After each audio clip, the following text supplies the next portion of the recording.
Viyana, 2007.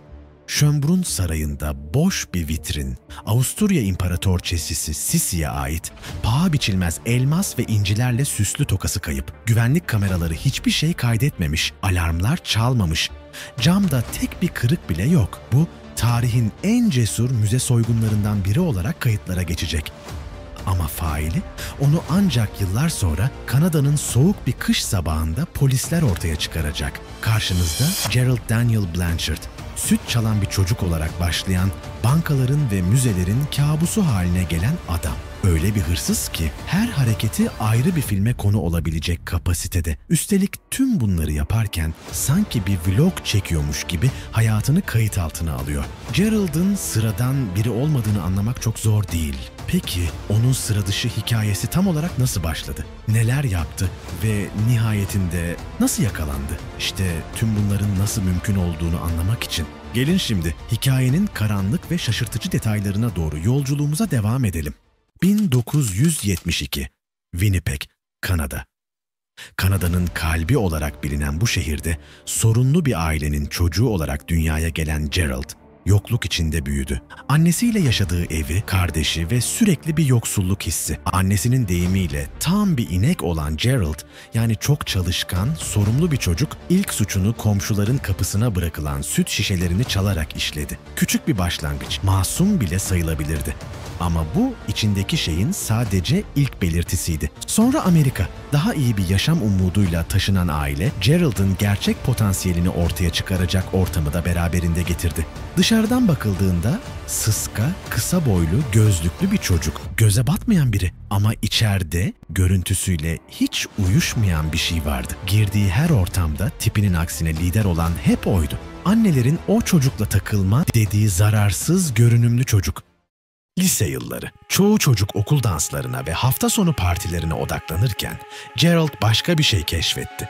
Sistemi. Mağazalardan ürün çalmak basitti. Ama Gerald daha ileriye gitti. Çaldığı ürünleri aynı mağazalara iade ediyor, para alıyordu ve bunu mağaza çalışanlarıyla anlaşarak rakamları binlere, 10 binlere çıkarıyordu. En ilginci, tüm bunları kayda alıyordu. Yine mağazalardan çaldığı kameralarla kendi suçlarını belgeliyordu. Bazen birine kamerayı tutturup kendini çektiriyor, mağazadan ürünü alıp dümdüz çıkıyordu.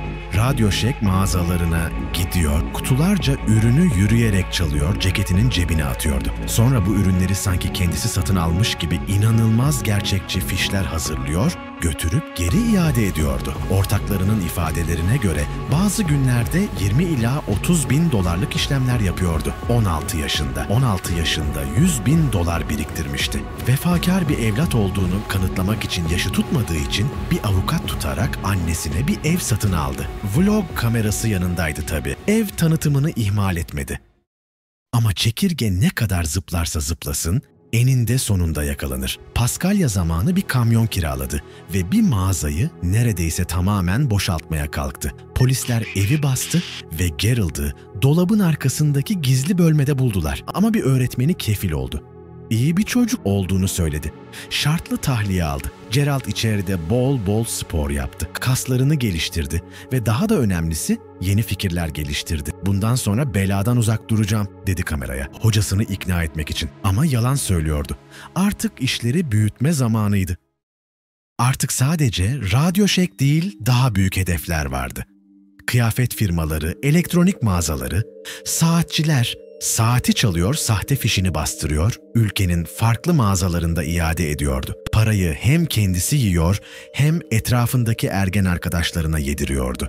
Yavaşça gencecik bir suç baronuna dönüşüyordu ve bunu kimseye zarar vermeden, şiddet suçu işlemeden yapıyordu. Gerald henüz 21 yaşındaydı.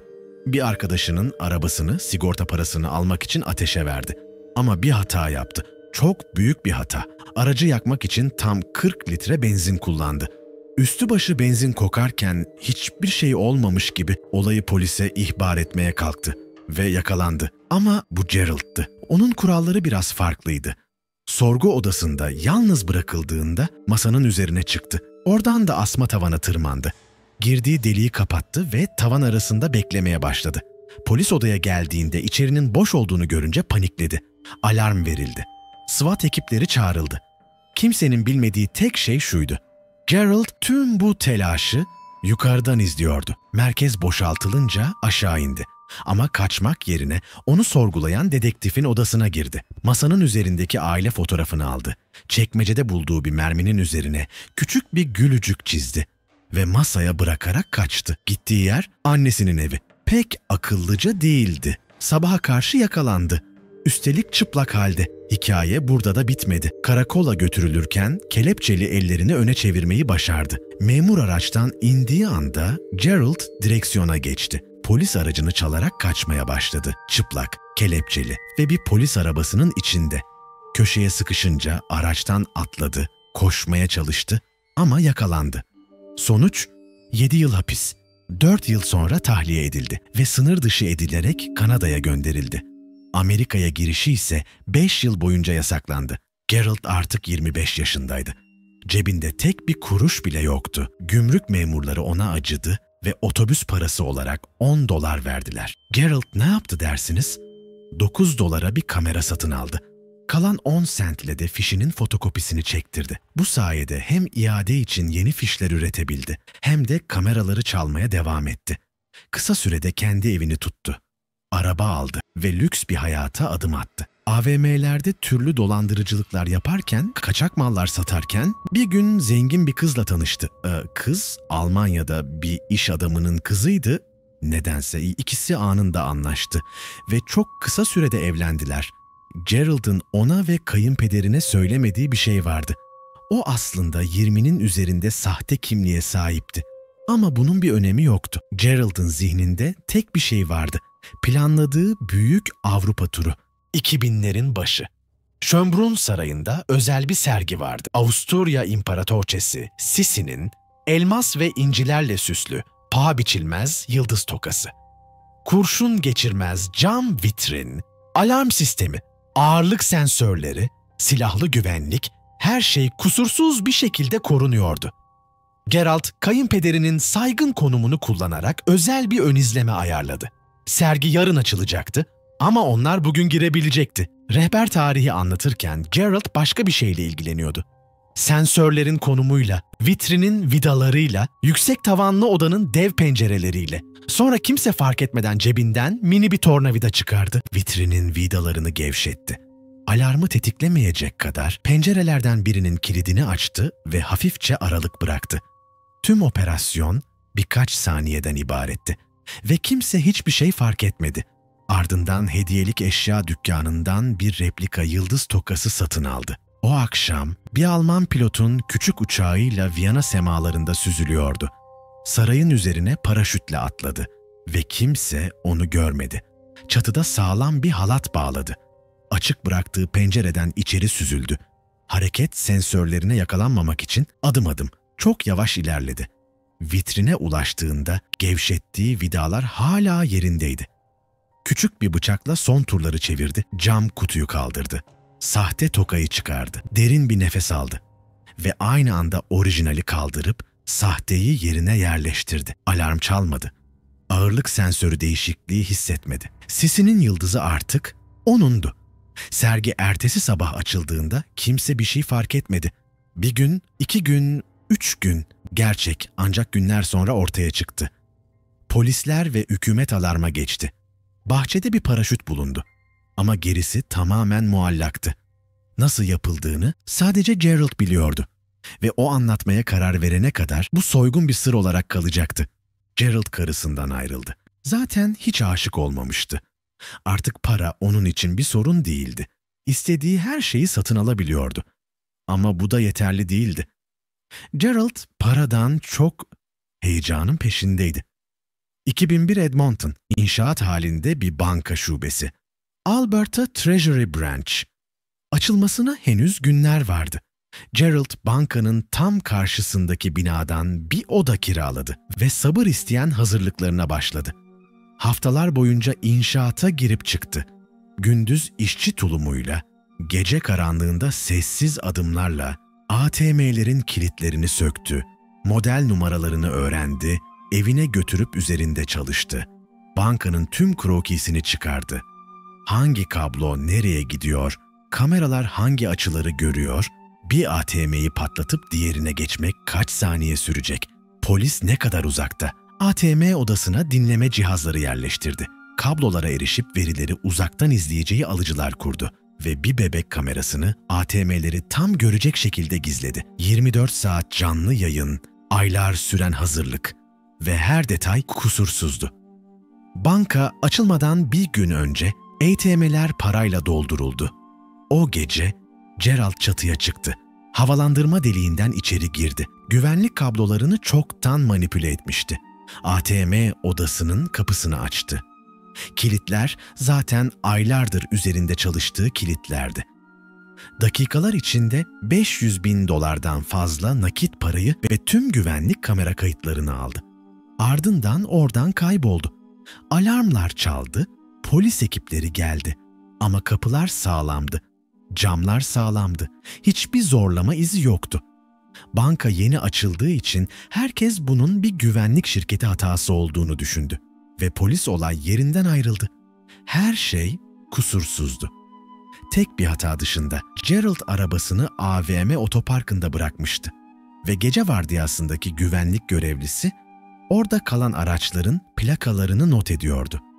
Plaka sorgulandığında karşılarına tek bir isim çıktı: Daniel Blanchard. Ama adının ortaya çıkması yakalandığı anlamına gelmiyordu. Gerald, yerleştirdiği dinleme cihazları sayesinde polisin bütün araştırmasını an bir an takip ediyordu. Hatta dedektifleri gizli numaradan aradı. Soygunda olduğunu söyledi. Planı işçilerle yaptıklarını iddia etti. Ve ekipten atıldığı için ihbar ettiğini söyledi. Suçu başkalarına attı. Soruşturmayı karıştırdı. Şüpheli sayısı 5'ten 55'e çıktı. Sonrasında şehir şehir dolaşmaya başladı. Vancouver, Toronto, Montreal, Edmonton, bankalar, ATM'ler, her seferinde farklı yöntemler. Polis, tüm bu olayların tek bir kişi tarafından yapılabileceğine asla inanmadı. Sahte kimlikler, sahte pasaportlar, peruklar ve saklamayı mükemmel bilen bir adam. Bir gün emlakçı, ertesi gün avukat, başka bir gün barmen ve tüm bunlar olurken kamera hep açıktı. Vloglar devam ediyor, para akıyor, hayat ise tam bir rüya gibi görünüyordu. Evinde adeta küçük bir cephanelik vardı. Karanlıkta gören özel kameralar, yüksek güçlü alıcılar, polis telsizlerini tarayan gelişmiş cihazlar, hırsızlık için özel hazırlanmış bir çanta, ipler, kancalar, sahte üniformalar ve mini kameralar, ünlülerin arasına karışmak için sahte basın kartları, NHL finallerine özel konuk olarak girdi. Indianapolis Motor Speedway'de efsane pilotlarla sürüş yaptı. Monte Carlo'da Monaco prensesiyle sohbet etti. Christina Aguilera'ya gerçek bir muhabirmiş gibi sorular sordu. Adrenalin, tutku ve sınır tanımayan bir ego. En az 13 farklı sahte kimlik, farklı ülkelerde açılmış onlarca banka hesabı, uçaklar, yatlar, lüks gece hayatı ve tüm bunlar kendi yarattığı bir düzenle finanse ediliyordu. Bir gece acil nakit lazımdı ve Gerald çılgın bir karar verdi. ATM'yi taşıdığı sprey makinesiyle kesmek, üzerine bir muşamba örttü. Her şeyi düşündüğünü sandı ama gizli alarm sistemini hesap etmemişti. Polisler birkaç dakika içinde olay yerine geldi. Gerald sis bombası attı ama bu kez kaçamadı. Yakalandı. Sahte kimliğinde hiçbir suç kaydı yoktu. Bu yüzden kefaletle serbest kaldı. Kanada kanunları gevşekti, şiddet suçu işlememişti ve sadece birkaç bin dolarlık kefaletle tekrar sokaktaydı. Ama dedektifler vazgeçmedi. Mike Molmick ve Larry Levasseur, 50'li yaşlarda deneyimli iki dedektif, banka soygunları dosyasını devraldılar. Ellerinde Gerald'ın adı, kiraladığı arabalar, eski kayıtları vardı. Geriye doğru iz sürdükçe karşılarına devasa bir suç ağı çıktı. Yüz tanıma sistemleri devreye alındı. 30'dan fazla sahte isim tespit edildi. Sahte pasaportlar, farklı şehirlerde evler, lüks arabalar. Mahkemeden özel izin aldılar ve uçurtma operasyonu resmen başladı. Gerald'ın tüm telefon görüşmeleri dinlemeye alındı. Ve ilginç olan, Gerald inanılmaz rahattı. Şifre yok, gizleme yok. Aylar süren dinlemelerde her şeyi açık açık anlatıyordu. Best Buy iade sahtekarlıkları, hırsızlığı böyle yaptım, şunu böyle indirdim, hepsini kendi ağzıyla döküyordu. Ve bir gün sisteme düşen bir kayıt her şeyi değiştirdi. 1998'den beri çözülemeyen bir hırsızlık. Dedektifler sonunda failini bulmuşlardı. 16 Kasım 2006 kalın İngiliz aksanlı bir ses telefonda beliriyor. "Alo Danny, hazır mısın? Senin için bir işim var. Ne kadar çabuk Kahire'ye gelebilirsin?" Arayan patrondu. Orta Doğu kökenli bir Kürt. Ve bu telefon Geralt için yeni bir perde açıyordu. Kahire'de yapılacak dev bir vurgun vardı. 1000 tane çalıntı. Kopyalanmış kredi kartıyla ATM'lerden nakit çekme operasyonu. Geralt ekibini kurdu. Angela James ve komşusu Balon Kachongwe uçağa atladılar. Bu sırada Winnipeg polisi onları gerçek zamanlı izliyordu. Ama dokunamıyorlardı. Çünkü asıl hedef patrondu. Kahire, Nil kıyısındaki lüks Marriott'a yerleştiler. Patronun adamları 1000 adet kopya kredi kartını teslim etti. Ekip ikişerli gruplara ayrıldı. Çarşaflar giyildi. Günde 12 saat sadece ATM'lerden para çektiler. Para dolu çanta ve valizler odalara taşındı. Gerald'ın vlog çekimleri bile devam ediyordu. Winnipeg'teki dedektifler gönderilen mailleri gördü. Otel odalarında 1,5 metre yüksekliğe ulaşan banknot kuleleri. Sadece birkaç günde milyonlarca dolar. Gerald'ın kafasında yeni bir fikir belirdi. Balonu 50 kredi kartıyla birlikte Kenya'ya, Nairobi'ye gönder. Belki oradaki ATM'ler daha fazla para verirdi ama balon kartlarla birlikte ortadan kayboldu ve bir daha geri dönmedi. Patron çıldırdı. Geralt rehin alındı. Kahire'nin yakıcı sıcağında saatlerce bekletildi. Yine de bir şekilde patronu ikna etti. Payının büyük kısmını vererek. Sonunda kızla birlikte Kanada'ya dönebildi. Ama artık patrona borçluydu. Ve bu borcun nasıl ödeneceği ileride her şeyi belirleyecekti. Aralık 2006. Geralt Vancouver'a döndü. Yeni bir hedef belirlemişti. Kitsilano kasabasında açılmak üzere olan Nova Scotia Bankası şubesi. Bu sırada dedektifler 24 saat aralıksız çalışıyordu. Patronun ekibinin Montreal'e geleceğini öğrendiler. Bir operasyon düzenlediler ama hata yaptılar. Ekibi yakaladılar fakat sorgulayamadılar. Yasal boşluklar yüzünden sadece sınır dışı etmekle yetindiler. Patron bunu duyunca şüphelendi. Neden yakalanmışlardı? Kim ispiyonlamıştı? Geralt keşif yaparken telefonu çaldı. Öfkeye boğulmuş bir ses. "Adamlarım nasıl yakalandı?" Geralt fısıldayarak cevap verdi. "I'm in some air conditioner duct right now. I'm inside an air conditioning duct inside a thing that's being built. I'm whispering." Winnipeg'teki dedektifler bu cümlenin her saniyesini analiz etti. Gerald'ın nerede olduğunu anladılar.